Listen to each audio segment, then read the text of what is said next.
News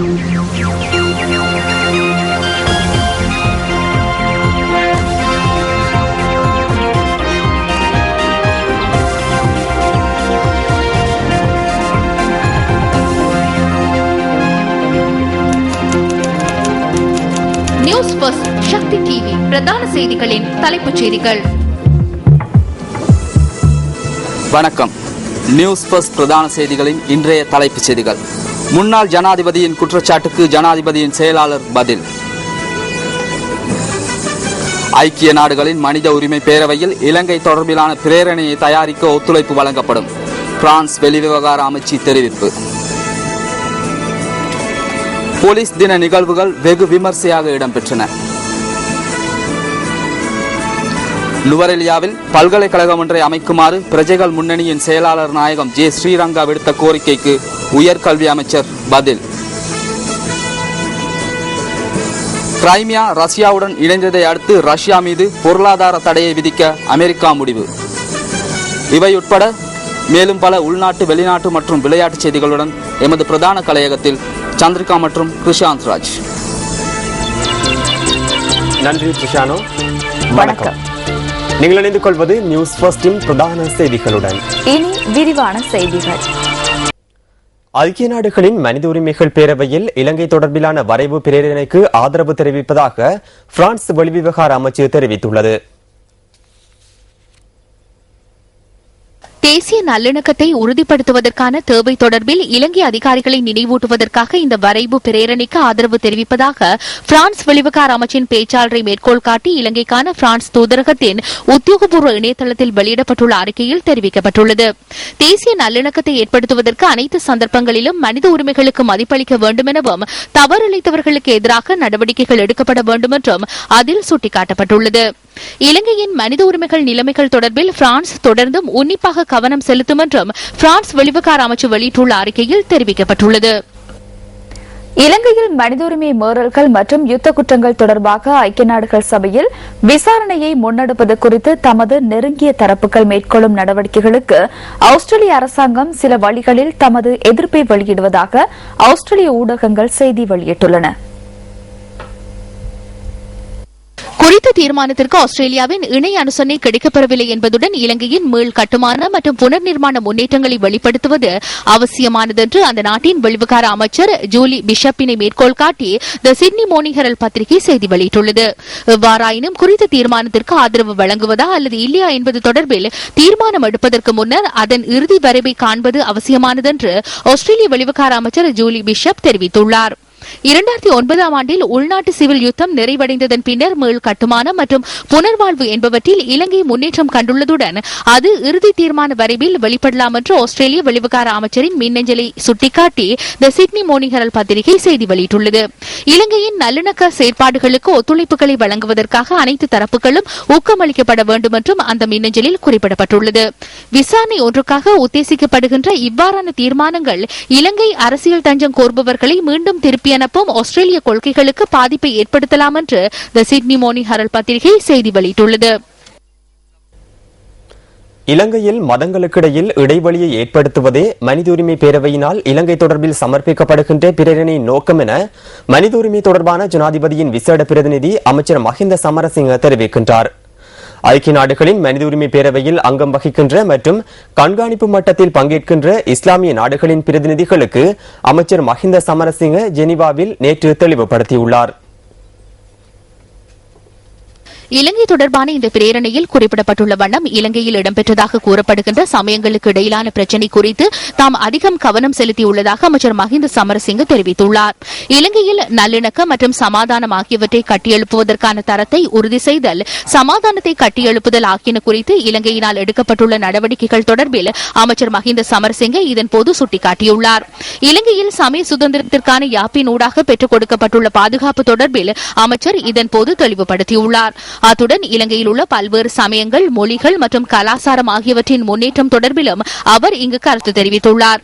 இலங்கை தொடர்பிலான குறித்த பிரேரணையில் அரசியல் நோக்கங்கள் காணப்படுவதாகவும் இலங்கையின் இனங்களுக்கு இடையிலான நல்லிணக்கம் தொடர்பில் அழுத்தங்கள் காணப்படுவதாகவும் அமைச்சர் சுட்டிக்காட்டியுள்ளார். இதே நேரம் குறித்த பிரேரணையில் அரசியல் இலக்குகள் காணப்படுவதுடன் பிரேரணை கொண்டுவரப்படுகின்றமை தனிப்பட்ட நோக்கத்திற்காக என்பது தெளிவாவதாகவும் அமைச்சர் மஹிந்த சமரசிங்க தெரிவித்துள்ளார். ஐக்கிய நாடுகளின் மனித உரிமை ஆணையாளர் அலுவலகத்தினால் முன்னெடுக்கப்படுகின்ற விசாரணைகளில் தலையீடு செய்து இலங்கைக்கு எதிராக சர்வதேச விசாரணை பொறிமுறையொன்றை ஸ்தாபிக்கும் அரசியல் நோக்கங்களுடனான முயற்சியை தோற்கடிக்க இலங்கையுடன் ஒன்றிணையுமாறு மனித உரிமைகள் தொடர்பான ஜனாதிபதியின் விசேட பிரதிநிதி மஹிந்த சமரசிங்க பிரதிநிதிகள் குழுவிடம் கோரிக்கை விடுத்துள்ளார். இந்த சந்திப்பின் போது அமைச்சர் நிமல் ஸ்ரீபாலடி சில்வா மற்றும் இலங்கையின் ஜெனீவாவிற்கான நிரந்தர வதிவிட பிரதிநிதி ரவிநாத் ஆரியசிங் ஆகியோரும் கலந்து கொண்டிருந்தமை குறிப்பிடத்தக்கது. மேல் மாகாண சபை தேர்தல் மற்றும் தற்போதைய அரசியல் சூழ்நிலை தொடர்பில் எமது சகோதர தொலைக்காட்சி சேவையான சிரசு டிவியில் ஒளிபரப்பாகிய சட்டன அரசியல் விவாத நிகழ்ச்சியில் வெளியான கருத்துக்கள் சில அடுத்து. එක්සත් ජාතික පක්ෂ නායකයා පෞගිය කාලේ කොහොමද ஐக்கிய தேசிய கட்சியின் தலைவர்கள் கடந்த காலங்களில் என்ன செய்தார்கள்? தேர்தல்களில் தெரிவான மக்கள் பிரதிநிதிகளை பாதுகாக்க இவர்களால் முடியவில்லை. நாட்டின் ஆட்சியாளர்களின் கரங்களை வலுப்படுத்த செல்கின்றனர். இதனால் எதிர்க்கட்சியின் பணி சரிவர நாட்டிற்கு கிடைக்கப்பெறவில்லை. இதனால் தான் என்னை போன்று பலர் கட்சியை விட்டு வெளியேறினார்கள். ஜனநாயக கட்சிக்கு கூட்டம் நடத்துவதற்கு நாட்டில் இன்று அனுமதி இல்லை. இது குண்டர்களின் ஆட்சி. චණ්ඩින්ගේ ආණ්ඩුව අද චණ්ඩිකමත් මාරු වෙවි තියෙනවා. சர்வதேச ரீதியில் நாடு பாரிய பிரச்சனைகளை எதிர்கொண்டுள்ளது. நாட்டுக்கு எதிராக சூழ்ச்சிகள் இடம்பெறுகின்றன என நீங்கள் கூறினீர்கள். இது உண்மையா? சர்வதேச ரீதியில் நாடு பாரிய சவாலை தற்போது எதிர்கொண்டுள்ளது. ஐநா மனித உரிமைகள் பேரவையில் அமெரிக்கா இலங்கைக்கு எதிராக தீர்மானம் கொண்டு வர உள்ளது. இதன் நோக்கம் மிகவும் தெளிவாகவே உள்ளது. யுத்தத்தில் போர்க்குற்றங்களை இழைத்துள்ளோம், மனித உரிமைகளை மீறியுள்ளோம் என குற்றம் சாட்டி எமது ராணுவ வீரர்களை தண்டிக்கவே முற்படுகின்றனர். இராணுவத்தை தண்டிப்பது உறுதி என நீங்கள் நினைக்கிறீர்களா?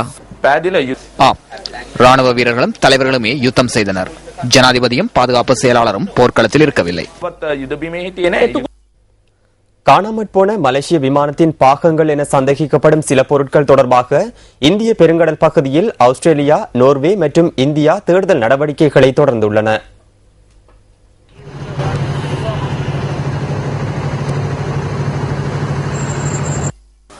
மலேசிய தலைநகர் கோலாலம்பூரிலிருந்து கடந்த 8ஆம் தேதி அன்று 239 பயணிகளுடன் புறப்பட்ட MH370 என்ற மலேசிய விமானம் புறப்பட்ட 1 மணி நேரத்தில் மாயமாய் மறைந்து போனது.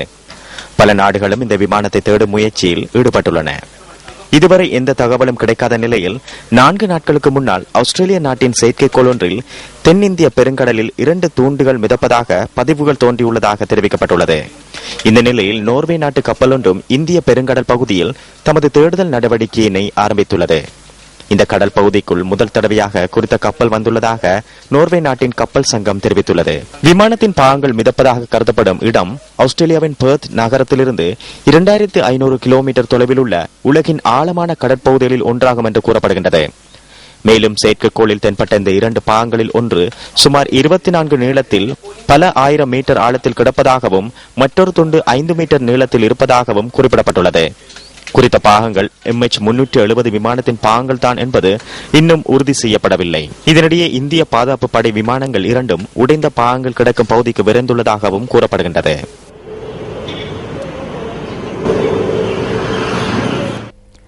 தமிழ் மக்களுக்கு நீதியான தீர்வை பெற்றுத்தரக் கோரி மன்னார் நகரில் பாரிய உண்ணாவிரத போராட்டம் ஒன்று இன்று நடைபெற்றது. மன்னார் மாவட்ட பிரஜைகள் குழு மற்றும் பொது அமைப்புகளின் ஏற்பாட்டில் இந்த மாபெரும் போராட்டம் இடம்பெற்றதாக எமது செய்தியாளர் தெரிவித்தார். இந்த உண்ணாவிரத போராட்டம் மன்னார் பொது விளையாட்டு மைதானத்தில் இன்று காலை 10 மணிக்கு ஆரம்பமானது. கடந்த கால யுத்தத்தின் போது தமிழ் மக்களுக்கு எதிராக கட்டவிழ்த்து விடப்பட்ட மனித உரிமை மீறல்கள் மற்றும் துன்பங்களிலிருந்து தமிழ் மக்களை காப்பாற்றுமாறு வலியுறுத்தும் வகையிலேயே இந்த போராட்டம் முன்னெடுக்கப்பட்டுள்ளது. காணாமற் போன உறவுகளை தேடி தருமாறும், தமிழ் மக்களுக்கு மனித மாண்போடு கூடிய நீதியான தீர்வு வேண்டும் என்றும், மனித புதைக்குழி தொடர்பான சுயாதீன விசாரணையை நடத்துமாறும் இந்த ஆர்ப்பாட்டத்தின் போது கோஷங்கள் எழுப்பப்பட்டதாக எமது செய்தியாளர் குறிப்பிட்டார். இந்த போராட்டத்தின் போது மன்னார் மறைமாவட்ட ஆயர் ராயப்ப ஜோசப் ஆண்டகை தமிழ் தேசிய கூட்டமைப்பின் பாராளுமன்ற உறுப்பினர்கள், வடமாகாண உறுப்பினர்கள் மற்றும் அமைச்சர்கள், கிழக்கு மாகாண சபை உறுப்பினர்கள், மதகுருமார்கள், பொதுமக்கள் மற்றும் பாதிக்கப்பட்ட குடும்பங்களின் உறுப்பினர்கள் என பலரும் கலந்து கொண்டிருந்தனர்.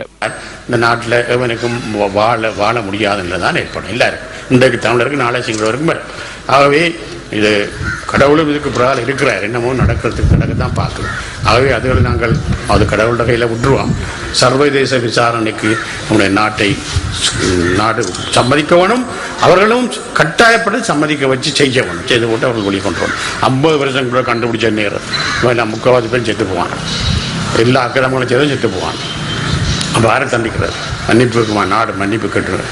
மன்னிப்பு கேட்கறதுல என்ன நடக்க போகுது? விஞ்ஞான ரீதியாக செயல்படுகிற இந்த உலகத்தில், இப்போ இருக்கிற உலகத்தில் இதெல்லாம் சரி வராது. இதெல்லாம் அந்தந்த நேரத்தில் சொல்லி அந்தந்த நேரத்தில் தீர்வை கொண்டு வரணும். அதுதான் அப்போ அந்தந்த நேரத்தில் தீர்வு கொண்டாது தான் அந்தந்த குற்றங்களை செய்தவனுக்கு தண்டனை கொடுக்க முடியும், அவனே மன்னிப்பு கேட்க முடியும். அவனே நான் செய்த பிள்ளைன்னு சொல்லி ரேடியோவில் வந்து சொல்லலாம். முல்லைத்தீவு, கிளிநொச்சி போன்ற இடங்களிலே பல்வேறுபட்ட சுற்றி படைப்புகள் இடம்பெற்றுக் கொண்டிருக்கின்றது. அங்கு மக்கள் மிகவும் மோசமாக பாதிக்கப்பட்டுக் கொண்டிருக்கின்றார்கள். இவ்வாறான ஒரு நாடகத்தை இங்கு காட்டுகின்ற போது இங்கிருக்கின்ற படை வலு சமரை தொடர்ச்சியாக வடகிழக்கிலே வைத்திருப்பதற்கான ஒரு வேலை திட்டத்தை இந்த அரசாங்கம் முன்னெடுப்பதிருக்கின்றது என்பதை நீங்கள் அனைவரும் புரிந்து கொள்ள வேண்டும்.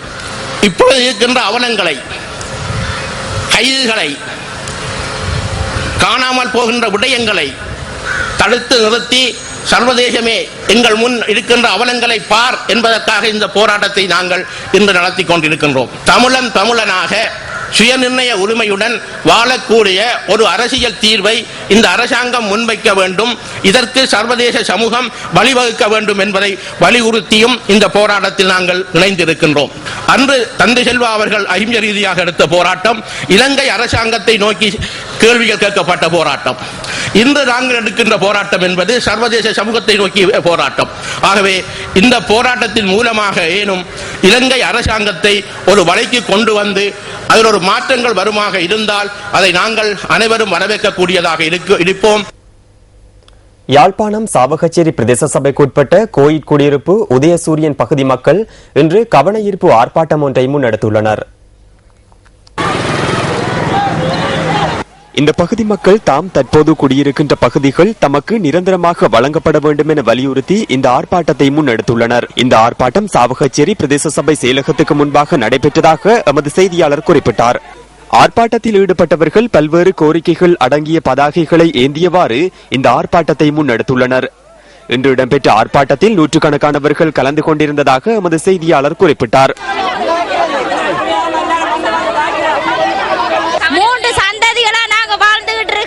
யாருமே எங்களுக்கு முன்னுக்கு வாரதில்லை. எத்தனை அதிகாரிகள்ட்ட போய் மனு கொடுத்து வேலை இல்ல. அதோட தான் நாங்க இப்ப வெளியில வந்திருக்கோம். இந்த பேரணியில எங்களுக்கு அரசு அதிகாரிகள் ஒரு நல்ல ஒரு முடிவை தரணும். ஒரு நிவாரணம் இல்ல, ஒரு உதவி கேட்டா உங்களுக்கு செய்யறோம் எத்தனை முறை எழுதி கொடுத்து ஒன்றும் இல்லை. 50 வருஷமாக இருக்கிறோம். இந்த காணி பூமி இல்ல சொந்தம்.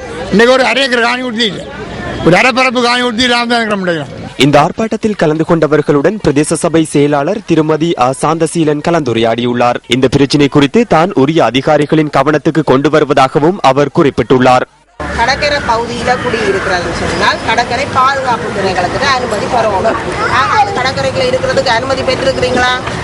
இல்ல. கடற்கரை பக்கத்தில் அவங்க அனுமதி எடுத்து கடற்கரை பகுதி பாதுகாப்புப்பட்ட அந்த ஏரியா அதுல வந்து குடியிருப்பு செய்யவே இல்லாது நாங்கள் போய் சர்வே பண்ணினா நான் கோர்ட்டுக்கு போவோம், சர்வேயர் கோர்ட்டுக்கு போவோம். அந்த கடற்கரை அனுமதி கடற்கரை பாதுகாப்பு திணைக்களத்துல அனுமதி எடுக்கணும். நுவரெலியா மாவட்டத்தில் பல்கலைக்கழகம் ஒன்றை நிர்மாணித்து தருமாறு பிரஜைகள் முன்னணியின் செயலாளர் நாயகமும் பாராளுமன்ற உறுப்பினருமான ஜே ஸ்ரீரங்கா மீண்டும் 2வது தடவையாக கோரிக்கை விடுத்துள்ளார். பாராளுமன்றத்தில் நேற்றைய தினம் விசேட உரையொன்றை நிகழ்த்தும் போதே அவர் இதனை குறிப்பிட்டுள்ளார். முதல் இந்த சபையிலே நான் எஸ்பி அமைச்சரிடம் வேண்டுகோள் விடுத்திருந்தேன். அதாவது அவர் அங்குரங்கத்தை நுவரெலியா மாவட்டத்தை பிரதிநிதித்துவப்படுத்துகிறவர். இன்று இங்கிருந்து பலர் வெளிநாடுகளுக்கு செல்கின்றார்கள்.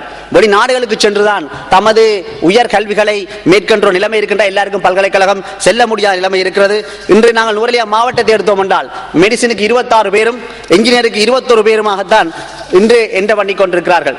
எனவே அவர் இன்று கண்டியை பிரயோகப்படுத்தலாம், ஆனால் இன்றும் அங்குரங்கத்தை போன்ற பிரதேசங்களிலே இன்னும் எஸ் பி திசாநாயக்கா அவர்கள் தங்களுடைய அமைச்சர் என்று கூறுகின்றதை நாங்கள் நுவரெலியா மாவட்டத்தில் காணக்கூடிய இருக்கிறது. அவர் வேற மாவட்டத்தில் தேர்தலில் கேட்டாலும் இன்று நுவரெலியால் வாழ்கின்ற மக்கள் இன்னும் எஸ் பி திசாநாயக்கா தங்களுடைய அமைச்சர் என்று கூறுகின்றதை காணப்படும். அவர் விலகுவதற்கு முன்பு ஒன்று அந்த பல்கலைக்கழகம் ஒன்றை அங்கு அவர் ஏற்படுத்துவதற்கு முயற்சிகளை ஏற்படுத்த வேண்டும் என்றால் அவருக்கு தெரியும். அவர் அந்த அமைச்சர் இருக்கின்ற பொழுதே சந்திரிகா அம்மையார் ஜனாதிபதியாக இருக்கின்ற பொழுது கூட 500 மில்லியன் ரூபாய் பட்ஜெட்டிலே ஒதுக்கப்பட்டது. அதை வாசித்தவர் தான் சரத் தமுனுகமா இந்த பாராளுமன்றத்திலே வாசித்தார். ஆனால் அந்த பணம் பேர்ந்து என்ன மாயாய் மறைந்தது என்று கூட தெரியவில்லை.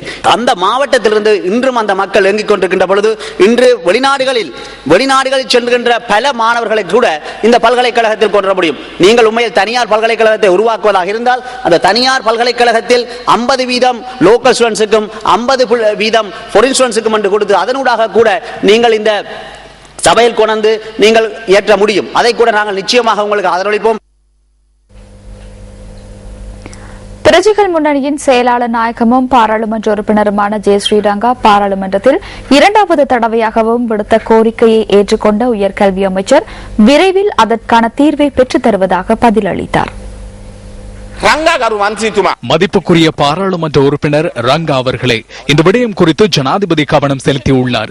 நுவரெலியா மாவட்டத்தில் பல்கலைக்கழகம் ஒன்றை நிர்மாணிப்பதற்காக அல்ல, அங்கு பல்கலைக்கழக மண்டபம் ஒன்றை ஸ்தாபிப்பது குறித்தே கவனம் செலுத்தப்பட்டுள்ளது. வயம்ப மற்றும் சப்ரகமு பல்கலைக்கழகங்களும் ஆரம்பிக்கப்பட்டன. இந்த விடயம் குறித்து கவனம் செலுத்தப்பட்டுள்ளது. எனினும் இதற்காக எமக்கு 100 ஏக்கர் காணி தேவைப்படுகிறது. இந்த வேலைக்காக உதவியை நீங்கள் செய்து தர வேண்டும். அவ்வாறாயின் நுவரெலியா மாவட்டத்தில் ஏதேனும் ஒன்றை செய்ய முடியும். மாணவர்களை நாங்கள் அச்சுறுத்துவது இல்லை என்பதனை நான் கூற வேண்டியுள்ளது. இந்த மாணவர்களை சிறந்த வழிக்கு கொண்டு வர வேண்டும் என்பதே எமது விருப்பம். மாகாண சபைகளின் கீழ் உள்ள பாடசாலைகளின் தரத்தை தனியார் பாடசாலைகளின் தரத்துக்கு உயர்த்த வேண்டும் என்பதே தனது ஆசை என மேல் மாகாண சபை வேட்பாளர் ராம் தெரிவித்தார். இந்த ஏழை மக்கள் தங்களுடைய பிள்ளைகளை மாகாண சபை பள்ளிக்கூடங்கள் அனுப்புவது தங்களுடைய பிள்ளைகள் நன்றாக படிக்க வேண்டும் என்ற ஒரே எண்ணத்துடன், ஆகவே மாகாண சபையின் பாடசாலைகளின் அபிவிருத்திக்காக மாகாண சபையினூடாக நான் என்னுடைய ஒத்துழைப்பை வழங்குவேன் என்பதை இதற்கு கூறிக்கொள்ள விரும்புகின்றேன். அந்த மாகாண சபையினூடாக இன்று எத்தனையோ எங்களுடைய வருமானம் குறைந்த குடும்பங்களிலிருந்து வரும் பிள்ளைகள் தங்களுடைய கல்வியை கற்கின்றார்கள். அவர்களின் இந்த பாடசாலைகளுக்கு மூலமாக கல்வி கற்று எதிர்காலத்தில் அவர்கள் நல்ல பலனை அடைய வேண்டும் என்பதுதான் என்னுடைய ஆசை. மாகாண சபையின் பள்ளிக்கூடங்களின் தரத்தை தனியார் பள்ளிக்கூடங்களின் தரத்துக்கு உயர்த்த வேண்டும் என்பதே என்னுடைய ஆசை. தேசிய ஐக்கிய முன்னணியின் தலைவரும் மத்திய மாகாண சபை உறுப்பினருமான ஆசாத் சாலியின் பன்முகப்படுத்தப்பட்ட நிதி கண்டி மாவட்டத்தின் அபிவிருத்தி நடவடிக்கைகளுக்காக பல்வேறு நிறுவனங்களுக்கும் அண்மையில் பகிர்ந்து அளிக்கப்பட்டது. கண்டி மாவட்டத்தில் பௌத்த, கத்தோலிக்க மற்றும் முஸ்லிம் மதஸ்தலங்களுக்கும் வேறு பொது சேவைகளுக்கும் இந்த நிதி மத்திய மாகாண சபையின் எதிர்க்கட்சி உறுப்பினர்களின் மண்டபத்தில் பகிர்ந்து அளிக்கப்பட்டது.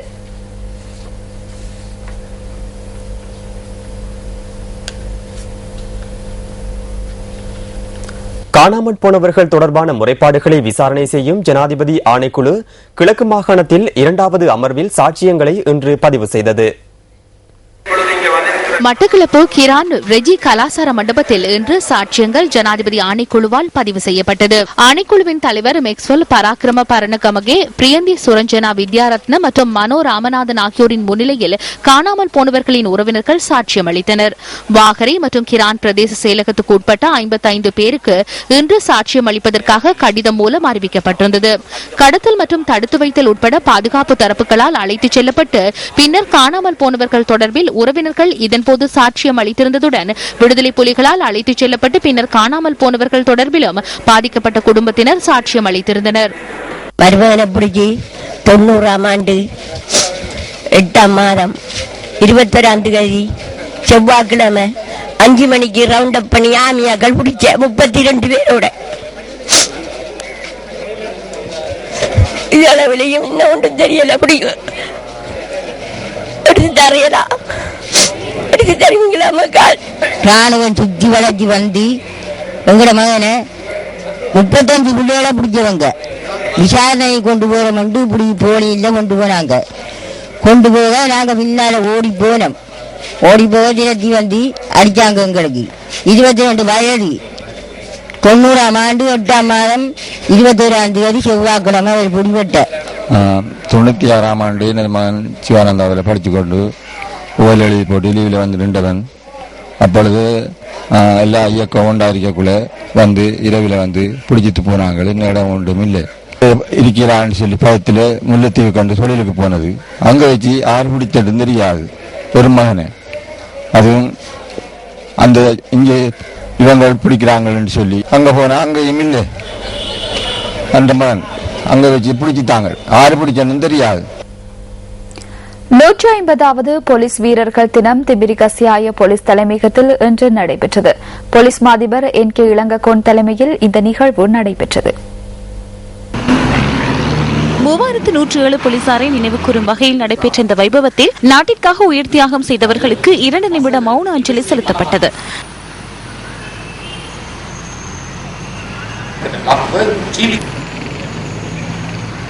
இதன்போது போலீஸ் நினைவு தூபிக்கு அருகில் மலரஞ்சலியும் செலுத்தப்பட்டது. படையினரின் குடும்ப உறவினர்களும் இதில் கலந்து கொண்டிருந்தனர்.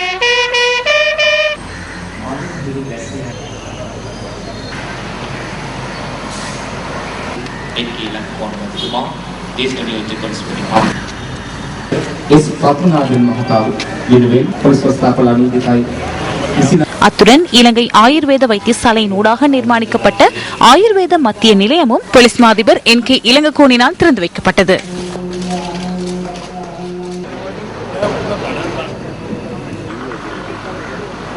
මෙරටේ තේකී භාව වෙනුවෙන් ජීවිත පරිත්‍යාග කරනු ලැබූ නිලධාරීන් 2585ක පමණ ප්‍රමාණයකුත් இந்த நாட்டின் இறைமையை பாதுகாப்பதற்காக 2585 பேர் உயிர் தியாகம் செய்துள்ளனர். அதேபோன்று தமது கடமைகளை உரிய முறையில் சொல்ல முற்படுகையில் பல்வேறு வன்முறை சம்பவங்களில் சிக்கியும் போலீசார் உயிரிழந்துள்ளனர். அந்த போலீஸ் உத்தியோகத்தர்களையும் அவர்களது குடும்பங்களையும் நாம் இந்த வேளையில் நினைவு கூறுகின்றோம். போலீஸ் திணைக்களம் என்ற வகையிலும் போலீஸ் மாதிபர் என்ற வகையிலும் எனது அனுதாபத்தை தெரிவித்துக் கொள்கிறேன். அவர்களுக்கு பல்வேறு இடங்களில் சமய நிகழ்வுகளையும் ஏற்பாடு செய்துள்ளோம். මට්ටමින් පොලිස් කොට්ටාස මට්ටමින් විවිධ ආගමික වැඩසටහන් පවත්වලා ඒ අයට පින් කැඳවීම සිදු කරනවා. ஜெனீவா சவால்களை வெற்றி கொள்வது தொடர்பான 18 விடயங்கள் உள்ளடங்கிய வெதரும் என்ற நூல் வெளியீடு இன்று இடம்பெற்றது. இந்த நூலினை ஜாதிக ஹெல உரிமையவின் தேசிய அமைப்பாளர் நிஷாந்த ஸ்ரீ வர்ணசிங்க எழுதியுள்ளார். இந்த நிகழ்வில் பிக்குகள் மற்றும் புத்திஜீவிகள் பலரும் கலந்து கொண்டிருந்தனர்.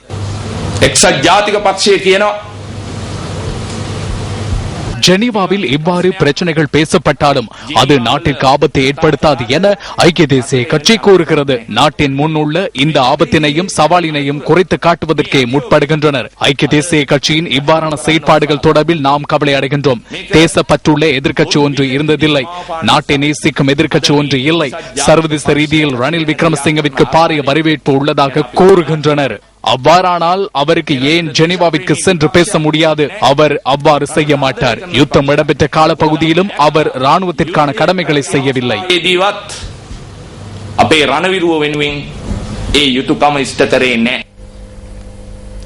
நியூஸ் ஃபர்ஸ்ட் ஏற்பாடு செய்துள்ள கட்டட நிர்மாண ஆலோசனை சேவை யாழ் மத்திய கல்லூரியில் நாளை ஆரம்பமாக உள்ளது.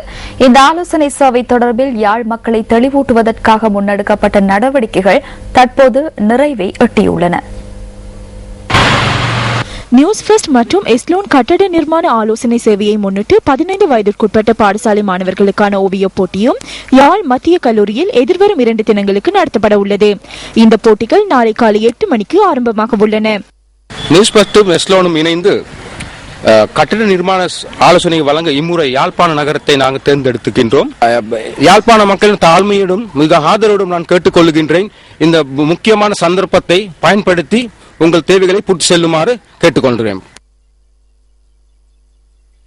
ஓவிய போட்டியில் கலந்து கொள்ளும் மாணவர்களுக்கு தேவையான வர்ணங்கள், கடதாசி உள்ளிட்ட அனைத்து பொருட்களும் இலவசமாக வழங்கப்பட உள்ளன. மேலும் இந்த ஓவிய போட்டியில் கலந்து கொள்ளும் அனைவருக்கும் சான்றிதழ்கள் வழங்கப்பட உள்ளமை குறிப்பிடத்தக்கதாகும். அபிவிருத்தி பணிகள் முன்னெடுக்கப்படுவது வரவேற்கத்தக்கது. எனினும் அந்த அபிவிருத்தி பணிகள் உரிய முறையில் முன்னெடுக்கப்பட வேண்டியது அவசியமானதாகும். வடக்கில் கிளிநொச்சி முதல் பளை வரையான ரயில் சேவை அண்மையில் ஆரம்பிக்கப்பட்டது. இந்த ரயில் சேவை மக்களின் நன்மை கருதி ஆரம்பிக்கப்பட்டது. எனினும் பெரும்பாலான பகுதிகளில் ரயில்வே பாதுகாப்பு கடவைகள் அமைக்கப்படவில்லை. இவ்வாறான பாதுகாப்பற்ற ரயில் கடவைகளால் பாரிய விபத்துக்கள் மற்றும் உயிரிழப்புகள் ஏற்படுவதற்கான வாய்ப்புகள் காணப்படுவதாக பிரதேச மக்கள் தெரிவிக்கின்றனர். தண்ணியில கொண்டு வரதுக்கு இந்த ரயில் ரோட்டால தான் கடந்து வரணாங்க. எங்களுக்கு கஷ்டமா இருக்கு. இந்த ரயில் ரோட்டுக்கு ஒரு ஏனையின் பாதையில இருந்து ஒரு ரோட்டு ஒன்றை கடவை ஒன்றை செய்தாங்க. இந்தியாவில இருக்கிற மக்கள் வர்றதுக்கு பெரிய இடைஞ்சல் ரயில் ரோட்டு. அப்ப இதுக்கு ஒரு பாதை அமைச்சு தர வேணும். கதிப்பேன் நாங்க இதால தண்ணி எல்லாம் வளர்றது இடைஞ்சலா கிடக்குது. அரசாங்கத்தின் ரகசிய புலனாய்வு சேவை தொடர்ச்சியான ஆராய்தல் மற்றும் தகவல்களை ஒன்று திரட்டுகின்றமை தமக்கு தனிப்பட்ட ரீதியில் இடையூறு மற்றும் தனது பாதுகாப்புக்கு அச்சுறுத்தல் ஏற்பட்டுள்ளதாக முன்னாள் ஜனாதிபதி சந்திரிகா பண்டாரநாயக்க குமாரதுங்க ஜனாதிபதி மஹிந்த ராஜபக்சவுக்கு கடிதம் ஒன்றின் மூலம் அறிவித்துள்ளதாக ஊடகங்கள் செய்தி வெளியிட்டுள்ளன. இந்த புலனாய்வு சேவையினால் தமது அடிப்படை உரிமை மீறப்படுவதாகவும் சுதந்திரமாக வாழ்வதற்கான உரிமைக்கு இடையூறு ஏற்பட்டுள்ளதாகவும் முன்னாள் ஜனாதிபதி குறிப்பிட்டுள்ளார். இதேவேளை இதற்கு பதிலளிக்கும் வகையில் ஜனாதிபதி செயலாளர் லலித் வீரதுங்க முன்னாள் ஜனாதிபதிக்கு கடிதம் ஒன்றை அனுப்பியுள்ளார். தான் செல்கின்ற இடங்கள் மற்றும் சந்திப்பவர்கள் தொடர்பில் தொடர்ச்சியாக புலனாய்வு நடவடிக்கைகளில் அதிகாரிகள் ஈடுபட்டுள்ளதாகவும் தமக்கு எதிராக திட்டமிட்ட வகையிலான நடவடிக்கைகள் முன்னெடுக்கப்பட்டு வருவதாகவும் முன்னாள் ஜனாதிபதி தெரிவித்துள்ளதாக ஊடகங்கள் செய்தி வெளியிட்டுள்ளன. ஜனாதிபதி செயலகம் மற்றும் பாதுகாப்பு அமைச்சின் கீழ் இயங்கும் அரச ரகசிய தகவல் சேகரிக்கும் பிரிவு தமது தொலைபேசி தொடர்பாளர்கள் மற்றும் மின்னஞ்சல் தகவல்கள் குறித்து கண்காணித்து வருவதாகவும் அறிய கிடைத்துள்ளதாகவும் கொழும்பு மற்றும் ஹொரகொல்ல ஆகிய பகுதிகளில் உள்ள வீடுகள் தொடர்பில் அவதானத்துடன் இருப்பதாகவும் குமாரதுங்க குறிப்பிட்டுள்ளார். அத்துடன் அண்மையில் குருநாகல் மற்றும் அனுராதபுரம் ஆகிய பகுதிகளுக்கு தான் மேற்கொண்ட சுற்றுப்பயணம் குறித்து குற்ற புலனாய்வு பிரிவின் அதிகாரிகள் அவதானத்துடன் இருந்ததாகவும் தமது பாதுகாப்பு பிரிவினர் ரகசிய புலனாய்வு பிரிவினரை அடையாளம் கண்டு கொண்டுள்ளதாகவும் முன்னாள் ஜனாதிபதி சந்திரிகா பண்டாரநாயக்க குமாரதுங்க ஜனாதிபதிக்கு எழுதியுள்ள கடிதத்தில் குறிப்பிடப்பட்டுள்ளதாக ஊடகங்கள் செய்தி வெளியிட்டுள்ளன. தமக்கு ஏற்பட்டுள்ள இடையூறுகள் குறித்து பாதுகாப்பு செயலாளர் போலீஸ் மாதிபர் மாத்திரமின்றி சில அமைச்சர்களுக்கும் அறிவித்துள்ளதாகவும் இந்த விடயம் குறித்து இதுவரை எவரும் கவனம் செலுத்தவில்லை எனவும் அவர் கூறியுள்ளார். அரசாங்கத்தின் இந்த நடவடிக்கை மற்றும் வெள்ளை பேன் கலாச்சாரம் ஆகியவற்றுக்கு அச்சம் கொண்டுள்ள நண்பர்களும் தற்போது தன்னுடனான தொடர்புகளை துண்டித்துக் கொண்டுள்ளதாக முன்னாள் ஜனாதிபதியின் கடிதத்தில் குறிப்பிடப்பட்டுள்ளதாக ஊடகங்கள் செய்தி வெளியிட்டுள்ளன. சட்டவிரோதமாக தமது தகவல்களை சேகரிக்கும் நடவடிக்கைகளை நிறுத்துமாறும் குறித்த பிரிவுகளுக்கு அது குறித்து அறிவிக்குமாறும் முன்னாள் ஜனாதிபதி கோரிக்கை விடுத்துள்ளதாக அந்த ஊடகம் மேலும் தெரிவித்துள்ளது. இதேவேளை ஜனாதிபதி செயலாளர் லலித் வீரதுங்கவினால் முன்னாள் ஜனாதிபதிக்கு பதிலளிக்கும் வகையில் அனுப்பப்பட்ட கடிதங்களின் பிரதிகள் இதன்போது ஊடகங்களுக்கு வழங்கப்பட்டன. சட்டவிரோதமான முறையில் பின்தொடர்ந்து தகவல் சேகரித்தல் ஊடாக முன்னாள் ஜனாதிபதி சந்திரிகா பண்டாரநாயக்க குமாரதுங்கவிற்கு இடையூறு விளைவித்தல் என்ற தலைப்பில் ஜனாதிபதி செயலாளரால் இந்த கடிதம் அனுப்பி வைக்கப்பட்டுள்ளது. முன்னாள் ஜனாதிபதி கடந்த 5ஆம் திகதி அனுப்பிய கடிதத்துக்கு பதிலளிக்குமாறு தனக்கு ஜனாதிபதி தெரிவித்ததாக அதில் குறிப்பிடப்பட்டிருந்தது. நாட்டின் அரசாங்கம் போலீஸ் மற்றும் புலனாய்வு பிரிவுகளுக்கு எதிராக நீங்கள் முன்வைத்துள்ள முறைப்பாடுகள் தொடர்பில் அதிகளவான சாட்சியோ அல்லது தடயமோ கிடையாது என ஜனாதிபதி செயலாளர் சுட்டிக்காட்டுகின்றார். இது தொடர்பான மேலதிக தகவல்களை நியூஸ் ஃபர்ஸ்டின் டுநைட் செய்திகளில் எதிர்பாருங்கள். இனி சர்வதேச செய்தி. கிரைமியா ரஷ்யாவுடன் இணைந்ததை அடுத்து ரஷ்யா மீது மேலதிக பொருளாதார தடையை விதிக்க அமெரிக்கா முடிவு செய்துள்ளது. இது தொடர்பான விரிவான தகவலை நியூஸ் டுநைட்டில் எதிர்பாருங்கள். இனி விளையாட்டுச் செய்தி. இந்துக்களின் சவால் என வர்ணிக்கப்படும் பம்பலப்பிட்டி இந்து மற்றும் யாழ் இந்து கல்லூரி அணிகளுக்கு இடையிலான 5வது மாபெரும் கிரிக்கெட் போட்டி யாழ்ப்பாணத்தில் இன்று ஆரம்பமானது.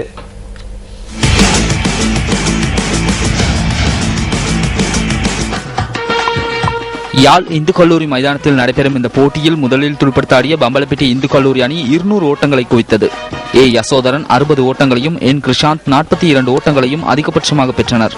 பந்துவீச்சில் ஜி மதுஷன் 4 விக்கெட்டுகளையும் வி சிந்துஜன் டி பானுஜன் ஆகியோர் தலா 3 விக்கெட்டுகளையும் வீழ்த்தினர். தொடர்ந்து தனது முதல் இன்னிங்ஸை ஆரம்பித்த யாழ் இந்து கல்லூரி அணி 6 விக்கெட் இழப்புக்கு 192 ஓட்டங்களை இன்றைய முதல் நாள் ஆட்ட நேர முடிவில் பெற்றிருந்தது. ஆர் ருக்ஷ்மன் 32 ஓட்டங்களையும் ஜே கல்கோபன் மற்றும் டி பானுஜன் ஆகியோர் தலா 28 ஓட்டங்களையும் பெற்றதோடு கே மதுஷன் 31 ஓட்டங்களுடன் ஆட்டமிழக்காதிருந்தார். கஜேந்திரன் 3 விக்கெட்டுகளையும் யசோதரன் 2 விக்கெட்டுகளையும் கைப்பற்றினர்.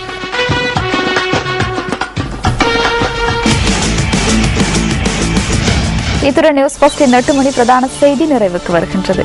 வணக்கம்.